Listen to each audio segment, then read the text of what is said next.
Време е за најновите информации од Вардарско-Тиквешкиот регион, Македонија, светот и спортот. Што имаме најинтересно денеска, останете со нас, почнуваме веднаш по настаните на денот. Децата се почесто мета на кучињата, овој пат жртва 4-годишно дете од Неготино.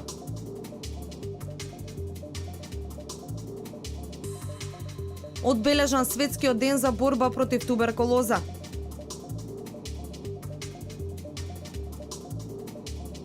Населените места Тремник и Пепелиште ќе добијат примарна здравствена заштита.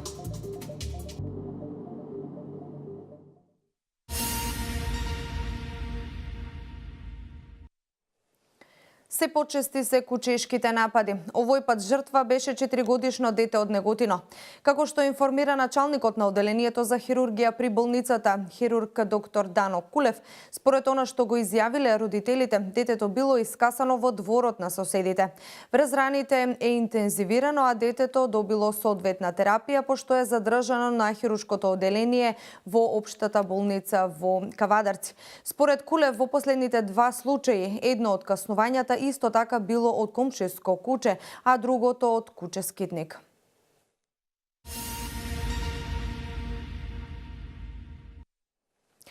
Продолжуваме понатаму. Се уште во тек се поддршката од граѓанската иницијатива за заедничка Македонија. Она што тие го истакнуваат и она што тие го порачуваат е се уште неприфаќањето на тиранската платформа, за која велат дека е погубна за земјава. Се поголем број на спортисти се приклучуваат кон оваа иницијатива. Што би правеле вие да сте на наше место? Дали знаете што е патриотизам? Дали знаете колку мајки се во црно завиени за оваа наша земја? Ако не знаете, седете си на местото и оставете не. И да не оставите, ние ќе одиме до крај, порачаа и ја запрашаа меѓународната заедница од граѓанската иницијатива за заедничка Македонија од предспоменикот на Панко Брашнаров. Ние не се плашиме. Како членови на граѓанската иницијатива за заедничка Македонија, на нашите маршови не носиме фантомки, како што тоа го правеа шарените.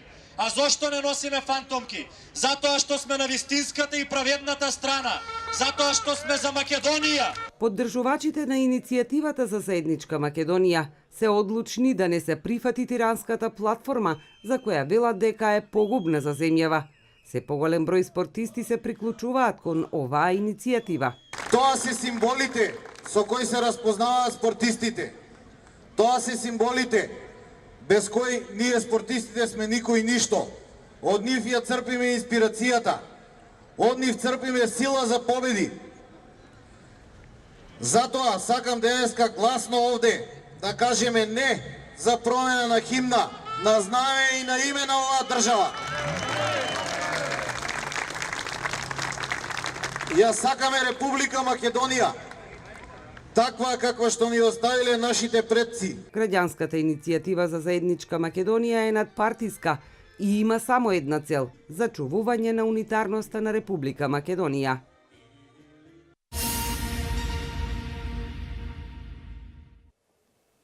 Граѓанската иницијатива за заедничка Македонија нема ниту намера, ниту пак цел да навреди некој. Без разлика на етничка, верска или политичка определеност, беше кажано на вчерашниот протестен марш во Кавадарци. Пред присутните се обрати актерката Милица Гочевска.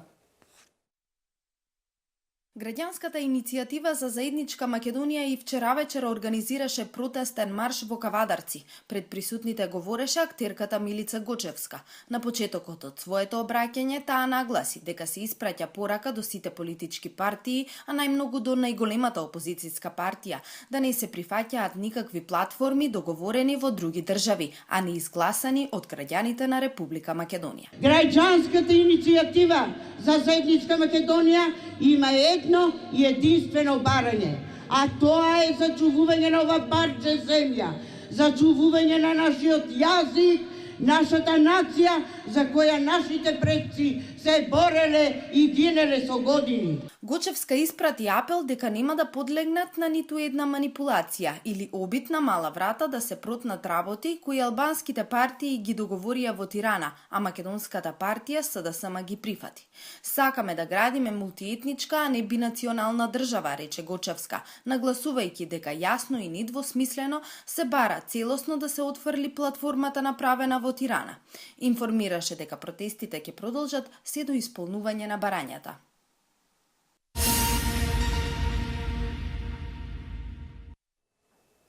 Под мотото "Здружени да ја елиминираме туберкулозата, никој да не биде заборавен", денеска во Македонија се одбележува 24 март, светскиот ден на туберкулозата. По тој повод и Општинската организација на Црвен крст Велес организираше работилница за изработка на план за адвокативност за туберкулозата. Деталите ги има колешката Валентина Михайловска. Изработка на план за адвокативност за туберкулоза е темата на работилницата која ја организираше Општинската организација на Црвен крст Велес и на тој начин се приклучи кон одбележувањето на светскиот ден за борба против туберкулоза. Глобалниот фонд набрзо ќе престане да финансира, па во прашање ќе бидат доведени превентивните програми за туберкулоза и ХИВ. Тоа би можело да доведе до зголемен број заболени. На еден начин сакавме да оваа работилница искористиме за подготовка на еден план за адвокативност, се со цел да влијаеме врз носителите на одлуки, да ја стават високо во агендата нели превенцијата на туберкулоза и ХИВ во Република Македонија и да го продолжат финансирањето на ваквите превентивни активности. Бројот на новозаболени од туберкулоза пак се намалува. Минатата година биле регистрирани 4, додека една година порано 14.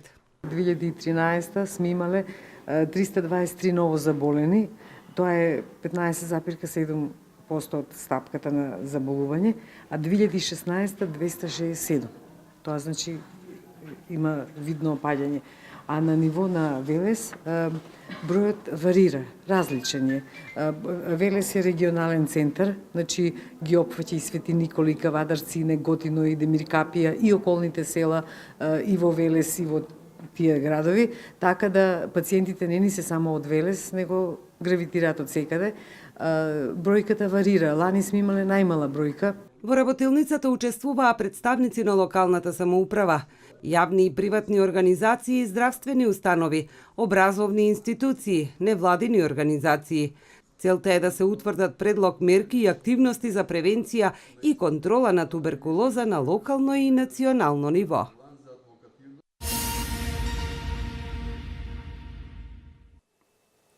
Повеќе од 2000 жители од населените места Тремник и Пепелиште ќе добијат примарна здравствена заштита. Жителите на овие села повеќе нема да имаат потреба да патуваат во градот за преглед или препишување на лекарски рецепти. Истовремено во овој проект се дава шанса и можност секој млад лекар да започне со работа.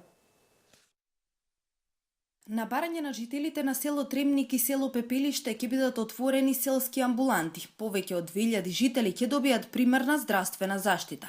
Жителите на овие села, каде што повеќе од 80% се постари од 60 години, повеќе нема да имаат потреба да патуваат во градот за прегледи или препишување на лекарски рецепти. Со помош на Министерството за здравство и со приватни концесионери во населеното место Тремник започнок и во населеното место Пепелиште започнок ќе се отворат селски амбуланти, се со цел жителите на овие села да не патуваат во град Неготино, туку постојано да имаат доктор и медицинска сестра, со тоа што целокупната медицинска заштита ќе можат да ја обезбедат во нивното населено место. Жителите од овие населени места се задоволни од ваквиот проект и неговата реализација. Велат, тешко е да се патува секојдневно за еден рецепт или лекарски преглед. Од подолго време граѓаните, право жителите на село Тремник, се со една многу болна работа, имајќи објект, а да нема лекар, знаете колку е тешко и да патуваш за една најситна работа до Неготино, па и до Кавадарци. Сега со ова мислим дека че луѓето ќе се повратат назад, ќе почнат да си одат на лекар тука во селото. Со овие амбуланти ќе заврши залудното губење на време на жителите од овие населени места, како и средствата потрошени на пат. Истовремено со овој проект се дава шанса и можност секој млад лекар да започне со работа.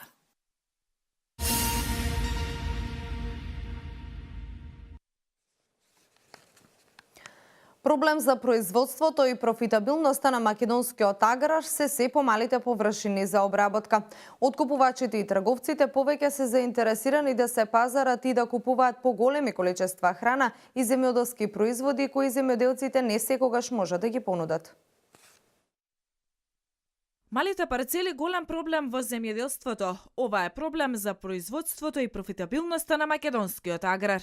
Откупувачите и трговците повеќе се заинтересирани да се пазарат и да купуваат големи количества храна и земјоделски производи, кои земјоделците не секогаш може да ги понудат. Ситните производители мораат самите да се организираат и да работат со напред договорено производство, порачуваат експертите. Обработливите површини се во просекот 1,4 хектари, често се поделени, оддалечени од патната инфраструктура и со големи производствени трошоци. Преработувачите наместо од индивидуални, повеќе купуваат од поголемите производители, а недоверба меѓу фармерите и конзервната индустрија го намалува договореното производство, а со тоа ги прави пониски и откупните цени.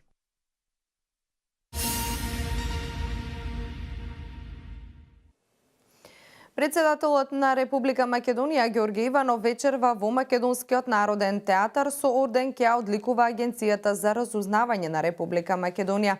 Агенцијата се одликува по повод 20 години од основањето, а особено за својата дејност како еден од основните сегменти на разузнавачко безбедносниот систем на државата во зачувување и јакнење на суверенитетот, независноста и територијалниот интегритет на Република Македонија, соопштуваат од кабинетот на председателот Иванов. Во продолжение останатите вести од Македонија. И во време на криза Македонија го задржа солидниот кредитен рейтинг. Позитивните изгледи за домашната економија ги потврди агенциите Стандарт и Пурс и Фич. Стандарт и Пурс со оценка ББ со стабилен изглед за земјава, ниво кое го држиме веќе неколку години, иако во минатото имавме ББ+. Според нивната оценка, слободните економски зони ќе бидат генератор на економскиот раст, особено преку синергијата од соработката со локалните компании и добавувачи. Инвестициите и извозот ќе продолжат да се зголемуваат на среден рок, оцени Стандарт и Пурс. Невработеноста продолжува да се намалува, се проектира до 2020 да падне на 21,5%. Буџетскиот дефицит преку фискалната консолидација ќе се сведе на 2,2% до 2019. Државниот долг е низок, банкарскиот сектор е добро капитализиран и профитабилен. Кредитната агенција Фич го потврди кредитниот рейтинг на Македонија на ББ како резултат на добрата монетарна политика, како и солидната и прудентна макроекономска политика. Агенцијата за годинава ни прогнозира економски раст од 3,4%, како резултат на растот на извозот, јавните и приватните инвестиции. Земјата, според економските перформанси и резултати, заслужува и повисок ранг, но рейтингот само и се потврдува поради политичката криза, соопшти Фич.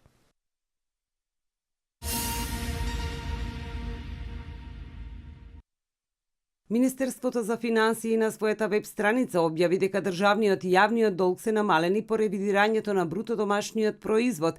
Согласно официјалните податоци на Државниот завод за статистика, вредноста на БДП за 2016 година е зголемена за 9,862 милијарди евра, односно е повисока за 452 милиони евра. Согласно овие податоци, државниот долг изнесува 39,1% од БДП, што представува намалување за 1,8% поени, додека јавниот долг е помал за 2,3% поени и изнесува 47,8% од бруто домашниот производ.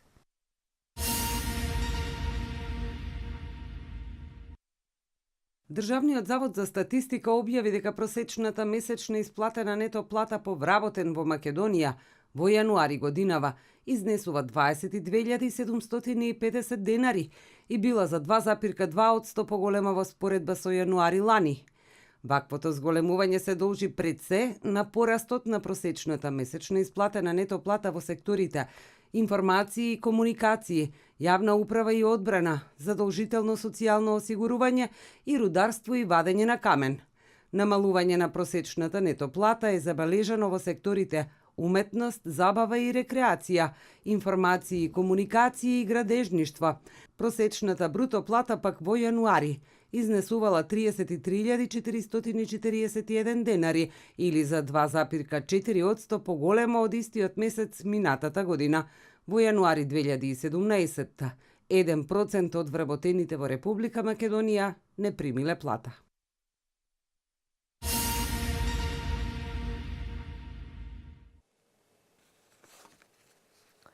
Во Лондон се уапсени уште 2 лица поради осомниченост за поврзаност со терористичкиот напад во овој град.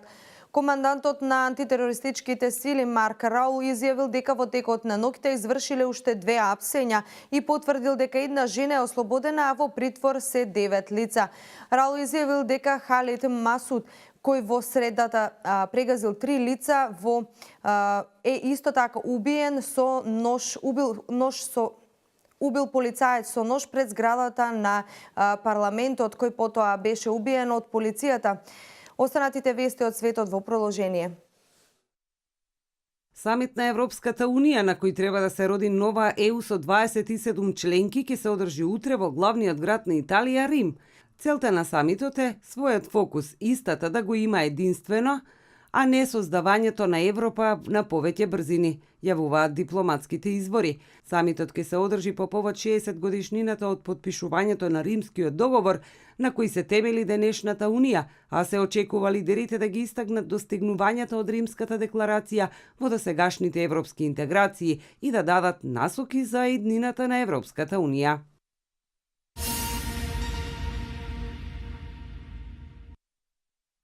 Околу 400.000 лица се наоѓаат во замка на джихадистите од Исламска држава во стариот град на Мосул, изјавил Бруно Джедо, представник на Високиот комесаријат на Обединетите нации за бегалци во Ирак. Тој додал дека околу 600.000 лица се наоѓаат во региони во западниот дел на градот Мосул, кои се уште не се заземени од ирачките сили, а 400.000 од нив се во стариот град. Тие луѓе имаат потреба од храна. Тие се во паника, немаат гориво, храна, електрична енергија. Луѓето се принудени да горат мебел, стари облеки, се за да можат да се стоплат во текот на ноќта, со оглед на тоа дека силните врнежи продолжуваат и температурите навечер се намалуваат значително, додал тој. Од 19 февруари, ирачките сили напредуваат од Јужен Мосул и заседоа неколку квартови за да се доближат до стариот град кој се наоѓа на западниот брег на реката Тигар.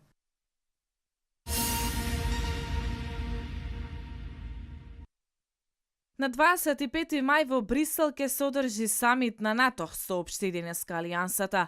Собирот ќе биде значајна можност членците на НАТО да донесат одлука за тоа како може дополнително да се подобрат напори во борбата против тероризмот, изјавил генералниот секретар на Алијансата Јенс Столтенберг, нагласувајќи дека на самитот ќе стане збор и за праведна распределба на товарот во рамки на пактот.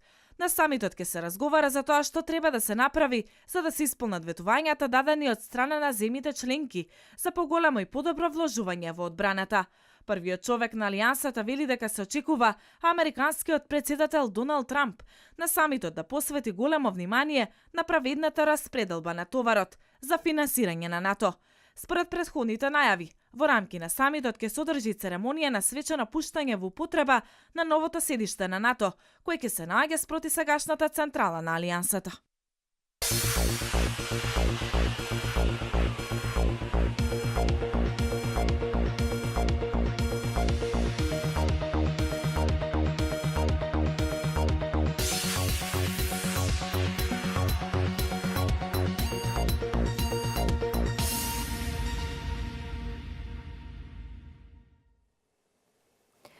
Денеска имавме претежно сончево време, проследено со слаб ветер од променлив правец. Дневната температура се движи во интервал од 22 до 27 степени. Во продолжение деталите.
Со временската прогноза го завршуваме информативното издание на Дневникот на К1 телевизија.